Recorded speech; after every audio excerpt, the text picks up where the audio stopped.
जी आफरीन, क्या कहेंगी नए ड्रामे के हवाले से? गुजरांवाला में पेश करने जा रही हैं हम ड्रामा लाहौर से।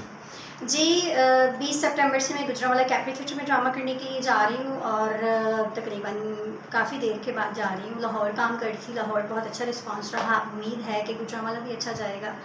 तो 20, 27, 4 और 13 ये मैं गुजरांवाला, साहिवाल, फैसलाबाद और मुल्तान हूँ और इसके बाद फिर वापस लाहौर, अपने शेर लाहौर। अपने मुदाहों को क्या पैगाम देंगी?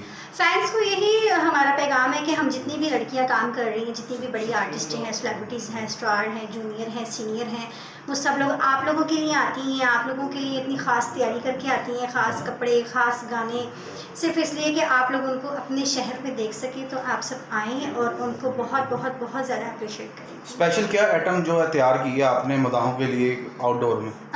एक स्पेशल आइटम है अच्छी सी प्रॉप्स के साथ और आई होप सो कि आपको पसंद आएगी। आप देखें और हमें बताएं कि आपको कैसी लगी।